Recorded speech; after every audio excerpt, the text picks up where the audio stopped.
Hello everyone, welcome to PW only IAS. दोस्तों, आप सब लोग जानते ही हैं कि भारत किस तरह से टेररिज्म के अगेंस्ट जंग लड़ रहा है। पाकिस्तान की तरफ से कंटिन्यूसली यहाँ पे स्ट्राइक करने की कोशिश करी जा रही है, चाहे वो ड्रोन्स हो या और अलग अलग तरह के म्यूनिशंस के माध्यम से हो। पर भारत की जो आर्म फोर्सेज हैं और साथ ही साथ हमारा जो S-400 एयर डिफेंस सिस्टम है, वो पूरी तरह से इनको ध्वस्त कर रहा है, उनको एक तरह से सक्सेसफुल नहीं होने दे रहा। पाकिस्तान की तरफ से हमारे जम्मू, पठानकोट, उधमपुर यहाँ पर टारगेट करने की कोशिश करी गई, पर हमारे डिफेंस सिस्टम ने और हमारी फोर्सेस ने बहुत ही बहादुरी से काम करते हुए ये सब चीज़ों को नाकाम कर दिया। अब दोस्तों, मैं खुद भी एक बॉर्डर एरिया से आता हूँ एंड आई कैन अंडरस्टैंड जो हमारे भाई बहन बॉर्डर एरियाज के अंदर हैं, वहाँ पर बहुत तनाव फील कर रहे हैं।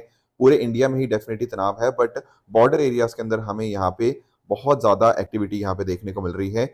तो मेरी यही प्रे है कि हमारे जितने भी हम सब लोग हैं, सब के सब लोग सेफ रहें, अपनी फैमिलीज़ के साथ रहें, बिल्कुल सेफ्टी के साथ रहें एंड साथ ही साथ हमारी जो आर्म्ड फोर्सेज़ हैं, उनको भी डेफ़िनिटली बहुत सारी पावर मिले, उनकी फैमिलीज़ को बहुत सारी पावर मिले, ताकि हम अच्छे से इस तरह के जो हमले भारत के ऊपर हो रहे हैं ना, हम इसको यहाँ पर न्यूट्रलाइज़ करें एंड साथ ही साथ टेररिज़्म को एक तरह से ख़त्म कर पाएँ।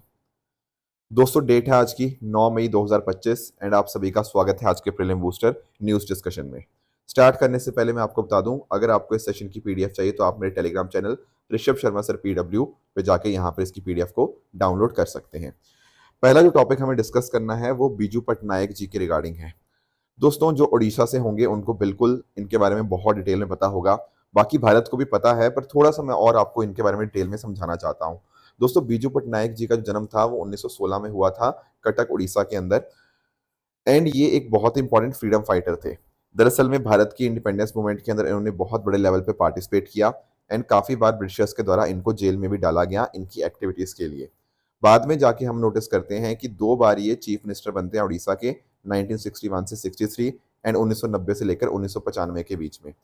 अब एक्चुअल में ना जो अभी न्यूज़ आई है इनकी रिगार्डिंग वो ये है कि दरअसल में बीजू पटनायक जी को यहाँ पे रशिया के द्वारा ट्रिब्यूट यहाँ पे पे करी गई है। अब ये थोड़ा-सा मेरे लिए भी कन्फ्यूज़िंग था कि रशिया ने क्यों आखिर इनको ट्रिब्यूट पे करी है। मैं आपको थोड़ा-सा समझाता हूँ इनके रिगार्डिंग। दरअसल में दोस्तों 1942-43 में ना जो बैटल ऑफ स्टालिनग्राड आपको देखने को मिलती है, उसमें बीजू पटनायक जी का बहुत इंपॉर्टेंट रोल था। जैसे फॉर एग्ज़ाम्पल जो सप्लाई मिशंस थे फॉर द रेड आर्मी मतलब आपकी जो सोवियत फोर्सेस थी during the battle of Stalingrad, वहाँ पर बीजू पटनायक जी ने बहुत-बहुत इंपॉर्टेंट रोल प्ले किया था। तो इनके रोल को ही सम्मानित करते हुए, इनफैक्ट ना अगर हम 1995 की बात करें तो रशिया ने उस टाइम भी बीजू पटनायक जी को यहाँ पर ऑनर किया था। अब 2025 में हम क्या देख रहे हैं, अभी यहाँ पर जो इनकी नई दिल्ली के अंदर एम्बेसी है ना रशिया की, वहाँ पर आप इनका एक मेमोरियल प्लेक यहाँ पे अनवील किया गया है, इसीलिए यहाँ पे ये कॉन्टेक्स्ट में न्यूज़ में है। ठीक है ना? एंड इनफैक्ट अगर हम बात करें ना, तो आप यहाँ पे नोटिस कर पाओगे कि जब बीजू पटनायक जी की डेथ हुई ना, तो उनका जो कॉफ़िन था, उसमें भारत के झंडे से तो उसको ड्रेप किया ही गया, उसके अलावा इंडोनेशिया का झंडा भी था। इंडोनेशिया क्यों? क्योंकि इंडोनेशिया की इंडिपेंडेंस के अंदर बीजू पटनायक जी का इंपॉर्टेंट रोल था एंड रशिया का तो मैंने आपको बता ही दिया किस तरह से बैटल ऑफ स्टालिनग्राड के अंदर इन्होंने इंपॉर्टेंट रोल यहाँ पे प्ले किया था। तो दरअसल में बीजू पटनायक जी एक एविएशन बैकग्राउंड से आते थे एंड कहीं न कहीं इन्होंने सेकंड वर्ल्ड वॉर के समय के ऊपर जो ब्रिटिश एयरक्राफ्ट थे, उनको यहाँ पे फ्लू किया था as a part of royal Indian air force. इसके साथ ही आप नोटिस कर पाओगे कि इनकी डेथ के बाद इनके जो पुत्र हैं नवीन पटनायक जी, उन्होंने अपनी एक पॉलिटिकल पार्टी बनाई बीजू जनता दल के रिगार्डिंग उनके ऑनर के अंदर। तो ये कुछ बातें थी, खासकर इनका ना जो रशिया और इंडोनेशिया के लिए जो कंट्रीब्यूशन रहा, ये बात आपको डेफिनेटली पता होना चाहिए। एंड साथ-साथ जो वर्ल्ड वॉर 2 जब चल रहा था ना, तो इन्होंने ब्रिटिश ऑफिशियल्स को इवैक्यूएट करने के अंदर भी मदद करी। जब कहीं न कहीं जापान आगे बढ़ रहा था ना, तो रंगून, बर्मा से ब्रिटिश ऑफिशियल्स को इवैक्यूएट करने के अंदर इनका रोल रहा। तो ये जो इंपॉर्टेंट चीज़ें हैं रशिया, ब्रिटेन और आपका साथ-साथ इंडोनेशिया के रिगार्डिंग, ये कुछ बातें भी बीजू पटनायक जी के रिगार्डिंग आपको पता होनी चाहिए। अगला टॉपिक पे आते हैं एंड अंडरस्टैंड करते हैं रिपेयरेबिलिटी इंडेक्स के बारे में थोड़ा अंडरस्टैंड करने की कोशिश करते हैं। दोस्तों, आप लोग रिपेयर समझते हो? हाँ जी, बिल्कुल। जैसे फॉर एग्ज़ाम्पल आपके मोबाइल फ़ोन्स होते हैं, राइट? या और बाकी चीज़ें होती हैं। अब आप इनको खरीद तो लेते हो मोबाइल को, पर कई बार आप लोगों ने नोटिस किया होगा कुछ इसमें छोटी-मोटी गड़बड़ आ जाती है। तो कई बार ना हम उसको रिपेयर नहीं करवा पाते। कुछ चीज़ें तो हो जाती हैं, कुछ चीज़ें नहीं हो पाती। जैसे फॉर एग्ज़ाम्पल मोबाइल के अंदर आपकी बैटरी हो सकती है, आपका कैमरा हो गया, आपका चार्जिंग पोर्ट हो गया, आपका कोई बटन हो गया, स्पीकर हो गया, डिस्प्ले हो गया, ये कुछ ना कुछ कई बार ना खराब हो जाता है, कई बार स्क्रीन टूट जाती है, तो कई बार तो हम उसको रिपेयर करवा सकते हैं। काफ़ी सारे मोबाइल फ़ोन ऐसे आते हैं, कई मोबाइल फ़ोन ऐसे होते हैं जिनमें ना कोई रिपेयर नहीं हो पाती, उनमें फिर नया ही फ़ोन लेना पड़ता है, पुराने वाले को फेंकना ही पड़ता है, राइट? तो एक्चुअल में ना हमने पता क्या बना रहे हैं, हमारा जो डिपार्टमेंट ऑफ कंज्यूमर अफेयर्स है, आप लोगों ने शायद इस डिपार्टमेंट का नाम सुना होगा। डिपार्टमेंट ऑफ कंज्यूमर अफेयर हमारी जो ministry of consumer affair, food and public distribution है ना, उसके अंतर्गत आपको डिपार्टमेंट ऑफ कंज्यूमर अफेयर्स देखने को मिलेगा। ये यहाँ पर ना इन्होंने एक फ्रेमवर्क फॉर रिपेयरेबिलिटी इंडेक्स, यहाँ पर एक तरह से इनकी रिपोर्ट आई है, तो उसके बेसिस के ऊपर रिपेयरेबिलिटी इंडेक्स यहाँ पे बनाया जा रहा है।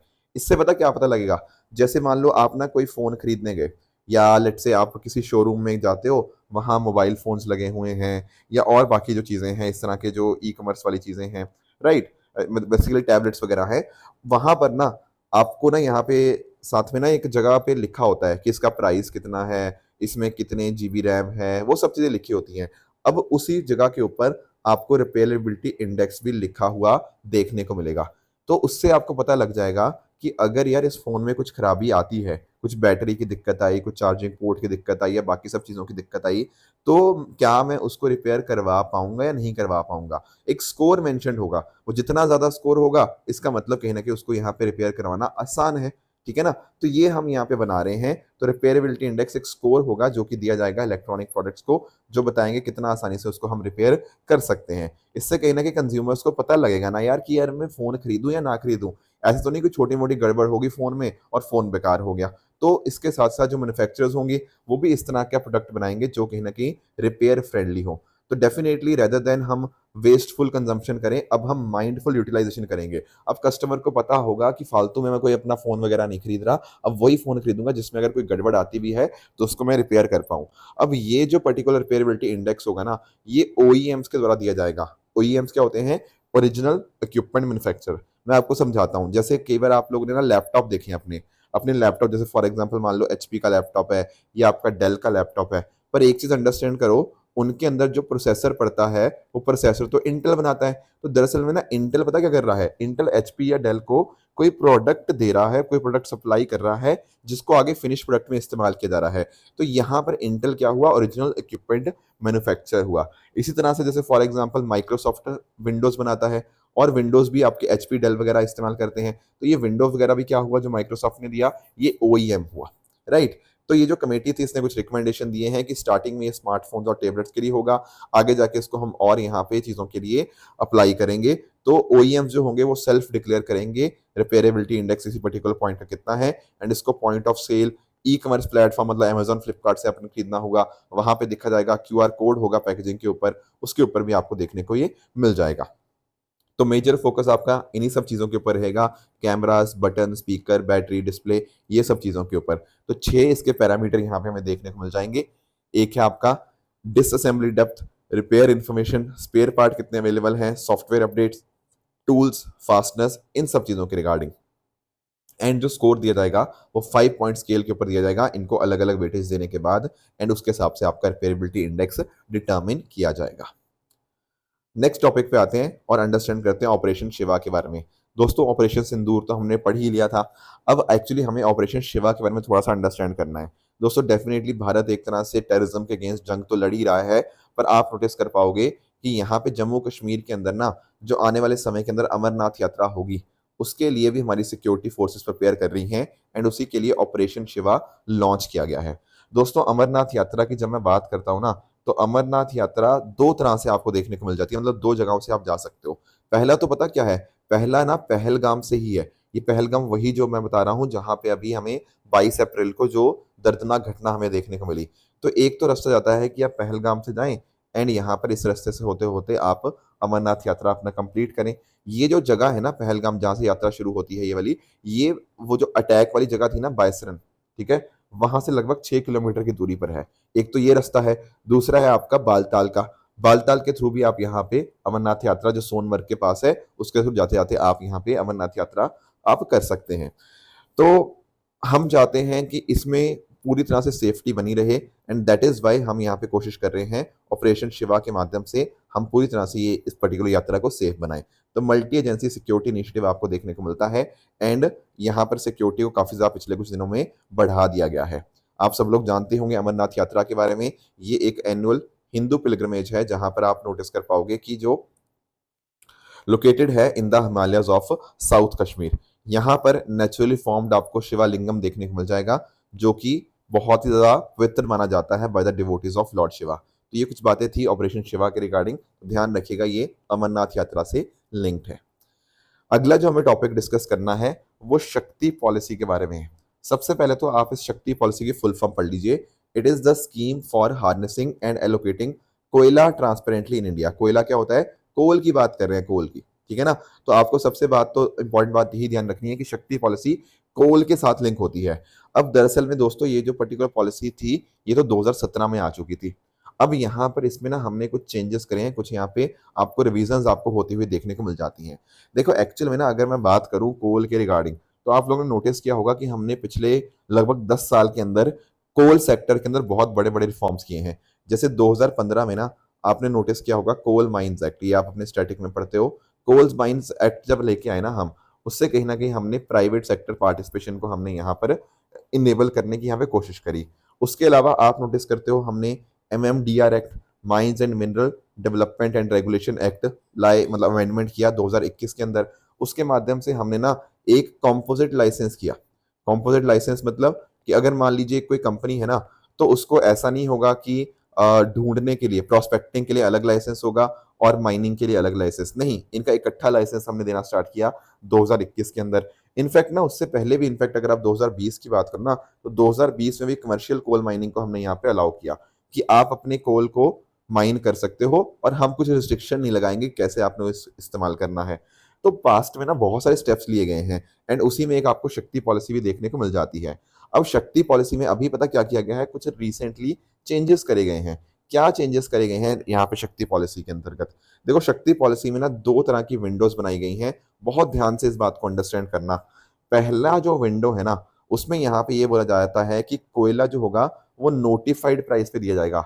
ये जो प्राइस होगा ना, ये किसको दिया जाएगा? आपके जो भी आपके central sector thermal power projects हैं या इवन आपके स्टेट्स वाले जो हैं, यानी कि कहने का मतलब जो भी ऐसे थर्मल पावर प्रोजेक्ट्स हैं जिनको सेंटर या स्टेट गवर्नमेंट ओन करती है ना, या उनके ज्वाइंट वेंचर्स हो गया, उनकी सब्सिडीज हो गया, उन सब के लिए यहाँ पे एलिजिबल है। उनको कोयला बहुत मतलब नोटिफाइड प्राइस, जो प्राइस गिवन होगा उसके ऊपर दिया जाएगा, ठीक है। और जो आपका दूसरी विंडो है वहां पर प्रीमियम के ऊपर दिया जाएगा, प्रीमियम थोड़े से महंगे दाम के ऊपर। यहां पर पता क्या होगा, ऐसे थर्मल पावर प्रोड्यूसर्स जो कहीं ना कहीं या तो डोमेस्टिक हैं, या फिर आप नोटिस कर पाओगे अगर कोई विदेशी हैं जिन्होंने मतलब लेट्स से जिन्होंने अपने जो इंपोर्टेड कोल के ऊपर डिपेंडेंट है, imported coal based power plants है, पर उनको यहाँ पे डोमेस्टिक कोल चाहिए। अंडरस्टैंड करो इस लाइन को, imported coal based power plants, ठीक है ना, पर उनको कोल कौन सा चाहिए? डोमेस्टिक कोल चाहिए। तो उस केस में वो भी ऑक्शन के थ्रू इस चीज को खरीद सकते हैं, पर उनको यहाँ पर एक प्रीमियम पे करना पड़ेगा ओवर द नोटिफाइड प्राइस। आप इस बात को ध्यान में रखिएगा। इसके साथ ही साथ हमने ना यहाँ पर पावर परचेज एग्रीमेंट की जरूरत को खत्म कर दिया है ये विंडो 2 के अंदर। पावर परचेज एग्रीमेंट खत्म होने से फायदा क्या होगा? इससे आपका पावर परचेज एग्रीमेंट खत्म होने से आपका जो प्राइवेट सेक्टर है ना, उसकी पार्टिसिपेशन एक तरह से हमें बढ़ेगी। Plus at the same time coal procurement आप छोटे समय के लिए भी कर सकते हो, लेट्स से 12 महीने के लिए, और लंबे समय के लिए भी। तो यानी कि आप अंडरस्टैंड कर पाओगे कि एलोकेशन जो होगा या ऑक्शन जो होगा वो अपने अपने सेक्टर की डिमांड को फुलफिल करने के हिसाब से हो सकता है। अगर आपकी कम डिमांड है या छोटी डिमांड है, कम समय के लिए डिमांड है, तो आपके लिए शॉर्ट टर्म हम प्रोक्योरमेंट भी अलाउ कर रहे हैं, और उस तरह से अगर आपकी लंबे टाइम की डिमांड है तो वहां पर आपको लॉन्ग टर्म आपका प्रोक्योरमेंट भी यहाँ पे अलाउ आपको देखने को मिल जाएगा। तो इस तरह से आप अंडरस्टैंड कर पाओगे कि रिवाइज शक्ति पॉलिसी एक तरह से ट्रांसपेरेंट तरीका और ज्यादा बना देगी, ताकि ये इंश्योर किया जा पाए कि कोयला बहुत ही अच्छे ढंग से यहाँ पे एलोकेट हो। तो इसकी नोडल मिनिस्ट्री कौन है? Ministry of coal, and it ensures कि आपका जो कोयला है वो ट्रांसपेरेंट एंड फेयर ढंग के अंदर आपके पावर प्लांट से मिले। इससे ईज ऑफ डूइंग बिजनेस भी बढ़ता है, एंड कहीं ना कहीं कोल कंपनी के ऊपर एडिशनल कॉस्ट बर्डन भी नहीं देखने को मिलता। तो ये कुछ बातें थी जो आपको यहाँ पे पता होनी चाहिए। अगले टॉपिक पे दोस्तों आते हैं, India Chenab dams and hydro power push. थोड़ा सा मैं आपको समझाता हूँ। देखो बहुत ज़्यादा ये चीज़ अभी न्यूज़ में है, तो हमें चेनाब डैम के बारे में या चेनाब रिवर के बारे में अच्छे से पता होना चाहिए। दोस्तों जब मैं बात करता हूँ ना चिनाब रिवर की, आप यहाँ पे अंडरस्टैंड कर पाओगे कि ओरिजिनेट करती है टांडी हिमाचल प्रदेश के अंदर, एंड ये दो रिवर्स के साथ मिलजुल कर बनी है। कौन सी दो रिवर्स हैं? चंद्रा एंड भागा। जब ये चंद्रा और भागा रिवर बनते हैं तो वहां पर आपको चिनाब रिवर फॉर्म होती हुई देखने को मिल जाती है। तो हिमाचल प्रदेश से ओरिजिनेट होती है, आगे जाके आप नोटिस कर पाओगे जम्मू कश्मीर के थ्रू यहाँ पे फ्लो करती है बिफोर एंटरिंग पाकिस्तान। साथ ही साथ आप अंडरस्टैंड कर पाओगे पाकिस्तान के अंदर ये सतलुज रिवर के साथ मर्ज कर जाती है और आगे जाके जो सतलुज आपकी इंडस का आपका पार्ट बन जाती है। इसकी ट्रिब्यूटरीज की अगर मैं बात करूं तो आपको मरुसदर, जेलम और आपको सोहान रिवर ये आपको मेजर ट्रिब्यूटरीज देखने को मिल जाती हैं। चिनाब एग्रीकल्चर के लिए डेफिनेटली बहुत ज़्यादा इंपॉर्टेंट है, बहुत सारी इकोलॉजिकल डिवर्सिटी को सपोर्ट करता है, एंड इनफैक्ट ना जो लोकल लोग हैं, जो लोकल मिथ्स हैं, उनके अंदर चिनाब का भी नाम आता है, दैट इज वाई इसकी कल्चरल सिग्निफिकेंस भी डेफिनेटली इंपॉर्टेंट बन जाएगी। पर आपको जो मेन चीज़ें पढ़नी है ना, जो अभी न्यूज़ में चल रही हैं, वो चिनाब के डैम्स के रिगार्डिंग है। जैसे फॉर एग्जांपल ना 2-3 चीज़ें इनमें ध्यान में रखिएगा। एक तो आपको सलाल डैम देखने को मिल जाएगा रियासी डिस्ट्रिक्ट के अंदर, जिसकी इंस्टॉल्ड कैपेसिटी लगभग 690 मेगावाट है, और ये पहला मेजर डैम है चिनाब का पोस्ट इंडस वाटर ट्रीटी। इसके अलावा अगर मैं बात करूँ बागलीहर डैम की, ये आपको रामबान में देखने को मिल जाएगा और इसकी लगभग 450 मेगावाट आपको इंस्टॉल्ड कैपेसिटी देखने को मिल जाती है। डल हस्ती डैम हो गया किश्तवाड़ के अंदर, इसकी भी 390 मेगावाट आपकी इंस्टॉल्ड कैपेसिटी है। ध्यान रखना ये सारे डैम जो मैं बात कर रहा हूँ ये सारे आपके चिनाब रिवर के ऊपर ही हैं। इनके अलावा भी कुछ और इन प्रोसेस हैं, जैसे फॉर एग्जाम्पल आपने पकाल डल डैम का सुना होगा, कीरू डैम हो गया, रातले डैम हो गया, ये सारे अपकमिंग चिनाब प्रोजेक्ट्स हैं, आने वाले समय में इनको यहाँ पे कंप्लीट किया जाएगा। जैसे रातले बहुत ज़्यादा पॉपुलर आपको देखने को मिल जाता है। अब ये जो सारे डैम्स हैं डेफिनेटली इंपॉर्टेंट हैं, एंड अभी अगर हम बात करें ना, जैसे इंडिया ने इंडस वाटर ट्रीटी को एक तरह से सस्पेंड किया, तो हमने ये जो चिनाब का पानी था ना, ये सलाल और बागलीहर डैम्स के थ्रू यहाँ पे इनको रोका है। तो आप अंडरस्टैंड कर पाओगे कि जम्मू कश्मीर का टोटल अगर हम बात करें हाइड्रो इलेक्ट्रिक पोटेंशियल की, वो लगभग 20,000 मेगावाट है, एंड जिसमें से 11,000 मेगावाट वायबल माना जाता है, और मेजर चिनाब बेसिन के अराउंड यहाँ पे सेंटर्ड है। तो जम्मू कश्मीर में टोटल 15 लार्ज डैम आपको देखने को मिल जाते हैं। 4 जो सबसे बड़े हैं वो सलाल, अलाल, बागलीहर और डल, वो चिनाब रिवर के ऊपर आपको लोकेटेड देखने को मिल जाएंगे। अब इंडिया ने देखो जैसे इंडस वाटर ट्रीटी से हम बाहर आ गए हैं, एक तरह सस्पेंड कर दिया उसको, तो अब तो हमारे पास देखो पावर है, बट अदरवाइज अगर हम पहले की बात करें, जब इंडस वाटर ट्रीटी एग्जिस्ट करती थी, जब हमने उसको सस्पेंड नहीं किया था, तो इंडिया के पास परमिशन थी कि हम run of the river hydroelectric projects बना सकते थे चिनाब के ऊपर, लाइक सलार और Baglihar, for non consumptive use and power generation. तो ये कुछ बातें थी जो आपको यहाँ पे पता होनी चाहिए। एक आखिरी टॉपिक हमें और पढ़ना है, दैट इज महा ईवी मिशन के बारे में। सबसे पहले तो अंडरस्टैंड करो इसकी फुल फॉर्म। इसकी फुल फॉर्म है mission for advancement of high impact areas on electric vehicles. तो ये तो इसकी फुल फॉर्म होगी। अब जो हमारी अनुसंधान नेशनल रिसर्च फाउंडेशन है ना, उन्होंने यहाँ पे 7 ई नोड्स को यहाँ पे चुना है ताकि वो इस मिशन को सपोर्ट कर पाए। ये ई नोड्स क्या है? अरे एक्चुअली ना आपके अलग अलग जो एजुकेशनल इंस्टीट्यूशंस है ना, उनको चुना गया है। जैसे मैं आपको बताता हूँ, आईआईटी बॉम्बे को चुना गया है। इसके अलावा international advance research centre for powder metallurgy and new materials Hyderabad, इसको चुना गया है। एनआईटी के जो है आपका एनआईटी सूरतकल, उसको चुना गया है। आईआईटी के हो गया, आईआईटी कानपुर जो है, राइट। उसके अलावा आईआईटी बीएचयू हो गया। उसके अलावा सीएसआईआर सीरी जो पिलानी है, उसको चुना गया है, एंड आईआईटी खड़गपुर को यहाँ पे चुना गया है। दरअसल में ना हम पता क्या चाहते हैं कि इलेक्ट्रिक व्हीकल इकोसिस्टम में जो भी अलग अलग तरह के इश्यूज आ रहे हैं, उनको हम यहाँ पे इश्यूज को टैकल कर पाएं। और ये टैकल कैसे होंगे? जब एक तरह से आपकी इंडस्ट्री और एकेडमिया के बीच में कोलैबोरेशन होगा, ताकि हम रिसर्च एंड डेवलपमेंट बढ़ा पाएं। तो एकेडमिया में ये सब आ गया आपका, आईआईटी बॉम्बे, आईआईटी कानपुर, ये सब चीज़ें, एंड साथ साथ इंडस्ट्री भी इनके साथ काम करेगी, ताकि ईवी सेक्टर के अंदर जो भी समस्याएं आ रही हैं, उन समस्याओं को हम खत्म कर पाएं, हमारा रिसर्च एंड डेवलपमेंट और बेहतर हो पाए। इसीलिए आपको ये महा ईवी मिशन आपको देखने को मिल जाएगा। तो कुछ टेक्नोलॉजी वर्टिकल्स की बात करें, जैसे टीवी 1 हो गया, ये बात करता है ईवी बैटरी और बैटरी सेल्स की। टीवी 2 हो गया, ये बात करता है power electronics, machines and drives की। टीवी 3 हो गया, ये बात करता है इलेक्ट्रिक व्हीकल के चार्जिंग इंफ्रास्ट्रक्चर की। तो इन सब चीज़ों को हम यहाँ पे देख रहे हैं। हम चाहते हैं कि हमारे जो इलेक्ट्रिक व्हीकल्स हैं वो और एडवांस बने, उनके रिगार्डिंग और R&D हो, तो ये सब यहाँ पे काम उनके रिगार्डिंग किया जा रहा है। अब बात करें दोस्तों प्रेसिडेंट न्यूज़ की, तो आज का आपका होमवर्क रहेगा लेक विक्टोरिया के रिगार्डिंग। इसको आप बताएंगे कहाँ पर आपको लेक विक्टोरिया देखने को मिलती है, एंड आखिर ये क्यों न्यूज़ में है। इसके अलावा मैंने आपको होमवर्क दिया था एक पेट्रा पोल के बारे में। देखो पेट्रा पोल की जब हम बात करते हैं तो आपको ध्यान में रखना है, ये वेस्ट बंगाल के अंदर आपको देखने को मिल जाएगा। यहाँ पर आप अंडरस्टैंड करना, एक जगह है यहाँ पे बांग्लादेश के अंदर बेनापोल, और वेस्ट बंगाल के अंदर है पेट्रापोल। तो ये जो पेट्रा पुल है, इंडिया का लार्जेस्ट लैंड पोर्ट देखने को मिलता है on the border of Bangladesh. तो बिल्कुल यहाँ से जैसे फॉर एग्जांपल कार्गो मूवमेंट हो गया, पैसेंजर मूवमेंट हो गया, उसको यहाँ पे फैसिलिटेट करता है आपके बेनापोल बांग्लादेश के साथ। तो definitely Bharat Bhutan Bangladesh Bhutan India Nepal corridor का ये बहुत इंपॉर्टेंट रीजनल कनेक्टिविटी के लिए इंपॉर्टेंट बन जाता है। तो ये जो लोकेशन है डेफिनेटली आपको इसके बारे में पता होना चाहिए। बात करें दोस्तों ट्रू एंड फॉल्स स्टेटमेंट्स की, यहाँ पर आपके सामने कुछ स्टेटमेंट्स हैं, इनको पढ़िएगा, बताइएगा इनमें से कौन सा सही है, कौन सा गलत है। एंड कल जो मैंने आपको होमवर्क दिया था लास्ट क्लास के अंदर, वो था एक था मुरान कम्युनिटी के बारे में। दोस्तों मुरान कम्युनिटी जब हम बात करते हैं तो मध्य प्रदेश की नहीं बल्कि आपको ये असम की आपको कम्युनिटी देखने को मिलती है, इसलिए पहला स्टेटमेंट आपका इनकरेक्ट हो गया। स्ट्रेटोस्फेरिक आपका एयरशिप जो प्लेटफॉर्म है वो डेफिनेटली आपका high altitude lighter than air unmanned aerial system है, दैट इज करेक्ट, ये हमने डिस्कस किया था। बायो एआई हब्स की बात करें तो डेफिनेटली ये स्टेटमेंट भी अपने आपको बिल्कुल ठीक देखने को मिल जाएगी। दोस्तों ये थी हमारी आज की डिस्कशन, इसी तरह से आप सब लोग अपने एंड पे हार्ड वर्क करते रहिए। Thank you so much for joining, all the very best.